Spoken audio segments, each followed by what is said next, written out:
24 ঘন্টা ধরে শ্মশানে ধ্যানে মগ্ন এক ব্যক্তি। মানসিক সমস্যা নাকি তন্ত্র সাধনায় মূল লক্ষ্য তা নিয়েই কৌতূহলের সৃষ্টি হয়েছে। ঘটনাটি মেখলিগঞ্জের রানীঘাটের। জানা যায় গতকাল ছিল একাদশী।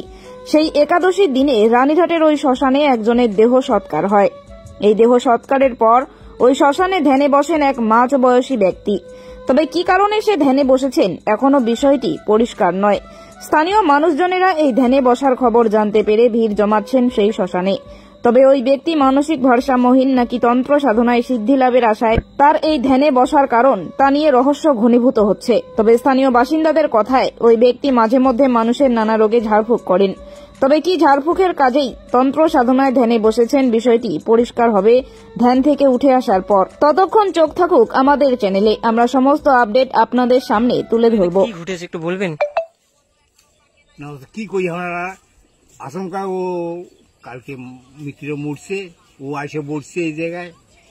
আচ্ছা, যিনি মারা গিয়েছেন তিনি কি এনার কিছু হয়? না না। আচ্ছা, কবে থেকে বসে আছেন? কালকে থেকে বসছে। যিনি বসে আছে তেনার নাম? এর নাম শিবু। বাড়ি কোথায়? শোলমারি। এই লোকটি কি আগে এরকম ঘটনা ঘটাইছে? না না, প্রথমবার নাকি? প্রথমবার। আপনারা এই বিষয়টাকে কি রকম করে দেখছেন? না হচ্ছে এসে বসছি আমরা, কালকে তো আমরা কেউ দেখিনি, আজকে জানতে পারলাম যে হ্যাঁ ও শ্মশানে বসছে। হ্যাঁ, এই বিষয়টা আপনারা কি করে দেখতেছেন? এটা কি তন্ত্র বিষয় নাকি? তন্ত্র বিষয়ে মনে ও আপনারা কি আতঙ্কিত রয়েছেন? না না আতঙ্কিত নেই। না, ওই জায়গায় কোনো কথাবার্তা আবার শব্দ কিছু চলছে না, ওইটাই আর কি। আচ্ছা, এই জায়গাটার নাম কি? এটা গাড়িঘাট পুরা। আপনার নাম? শ্রী মধুসূদন বর্মন।